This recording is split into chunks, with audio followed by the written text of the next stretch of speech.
I'm Phil Conrad. This is a video for Computer Science 156 at UC Santa Barbara. This video is about signed commits on a pull request and what to do when you have this message here that says commits must have verified signatures, and it's blocking the ability to merge the pull request. So let's look into this a little further. Our legacy code repos are set up to only allow signed commits. And if you have a pull request from a branch that has commits that are not signed, it will not allow that pull request to be merged. So what to do about it? Well, let's look at the commits, and you can see that many of them have this verified badge on them, and a few of them do not. You can also see that this pull request changes only 6 files. It's a fairly straightforward pull request. So one of the things we can do is we can rewrite the history of this commit, of this pull request to have only signed commits. And that's exactly what I'm going to do. Now, I'm going to do it in a separate, in a different branch name, because I want the author of this pull request to be able to follow the steps in this video and make their own commits.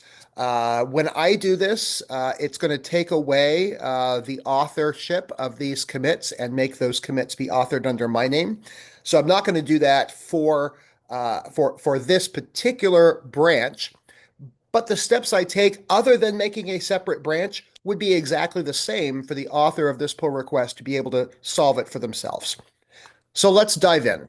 First thing I'm going to do is I'm going to copy the branch name, and I'm going to go to a terminal window, and I'm going to go into the repo here, which is proj courses 2505.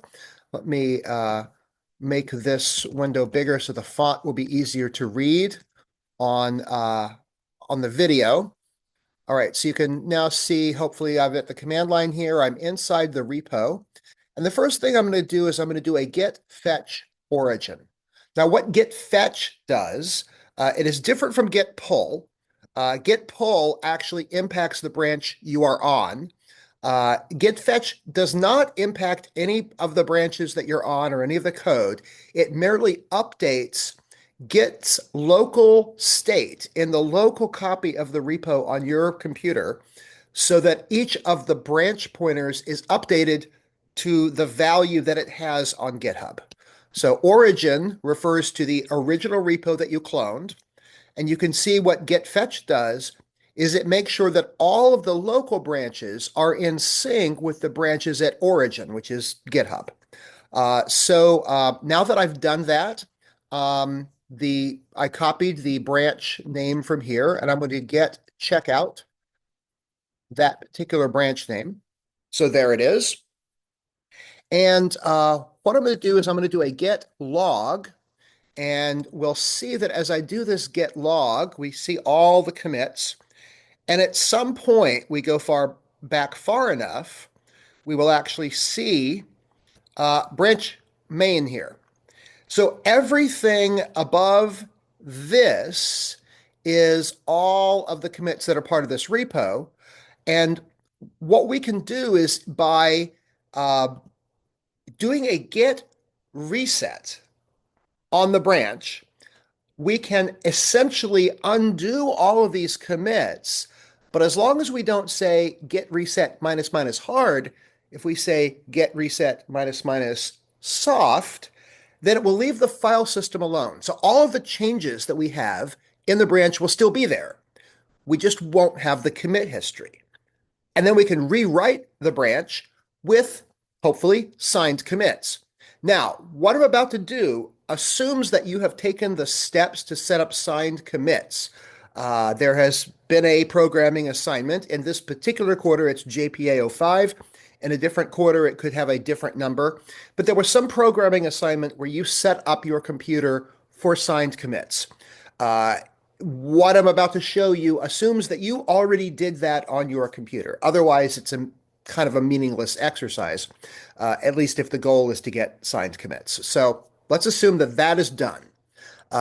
So what I'm going to do in this case is I'm going to do a get reset minus minus soft origin main. Now, this is not origin space main. This is origin slash main. And in this case, since origin main and main are pointing to the same place, that's because I did a get fetch origin recently. It would also be fine if I just said get reset minus minus soft main.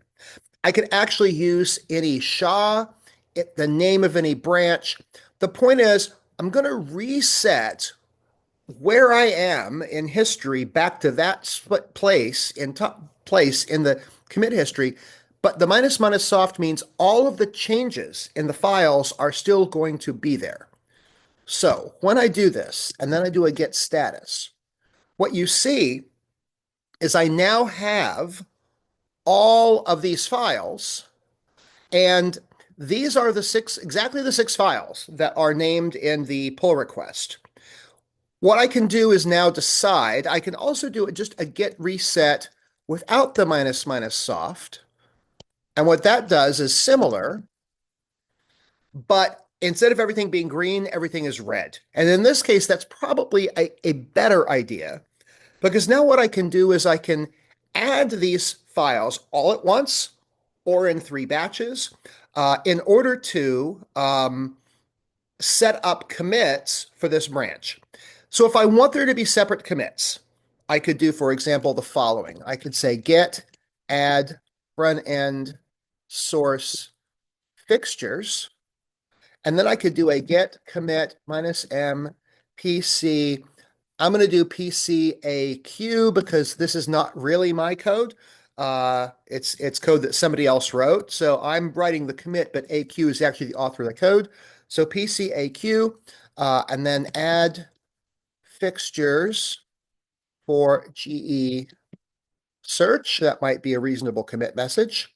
And then perhaps I'm going to add the general education pages, stories, and tests. So let's do get add front end source main pages, get add front end source stories pages, and get add front end source tests pages. And what I'm doing is I'm taking that from here. I'm going to have one commit where I add the fixtures, one commit where I add the pages along with their stories and tests, and then a third commit where I link to those in app.js and app.navbar. So again, spell front end correctly here. Let's fix that.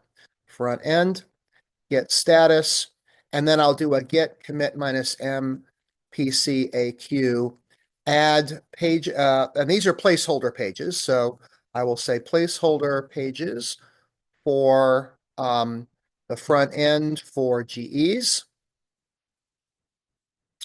And then actually this is standard like for GE for front end of GE search. Let's say that. And then get status.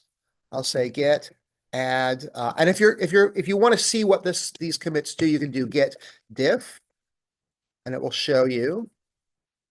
And we can see that what we're doing here is adding the GE search placeholder into the nav dropdown. So I'll do get status.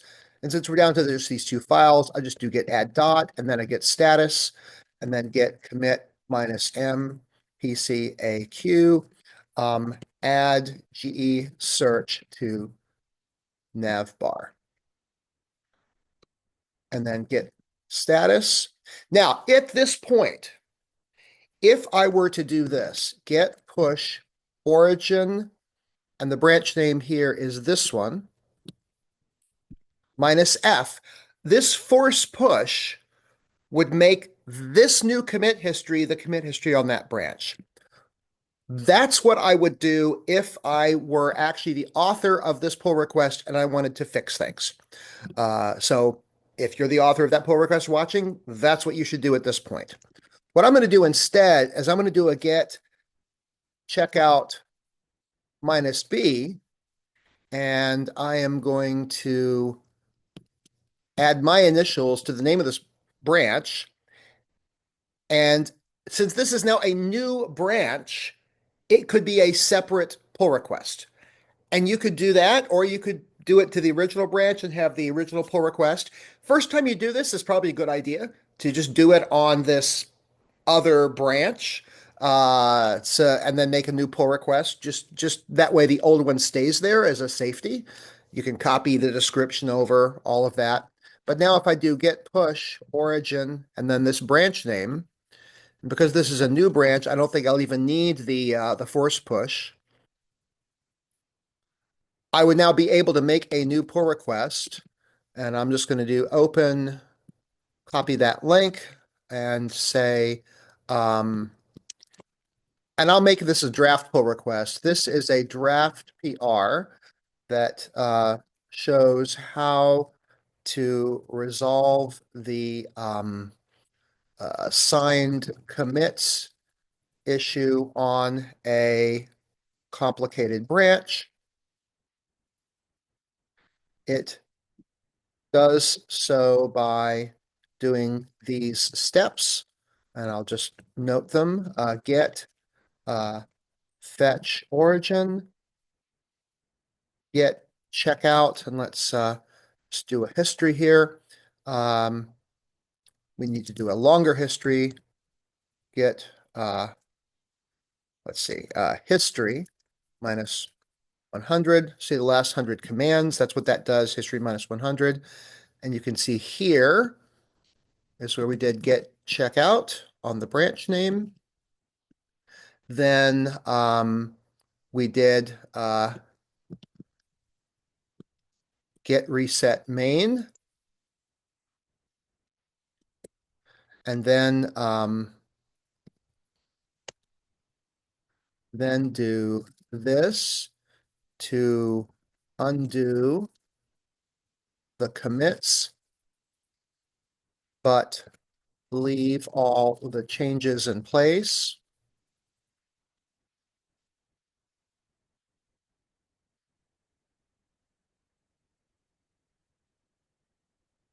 Then do a series of new commits, either all at once or in groups of related files in an order that makes sense.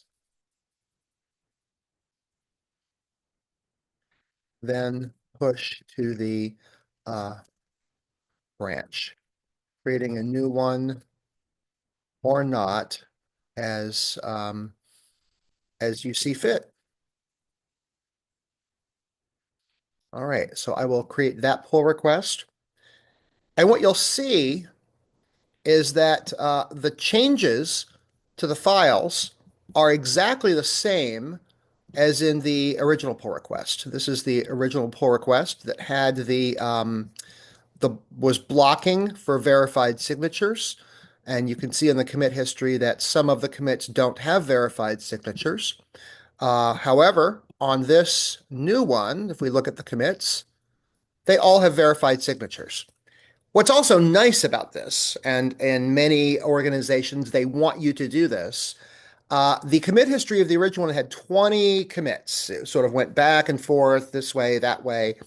The new one is equivalent in terms of it changing exactly the same files, but its commit history is much cleaner.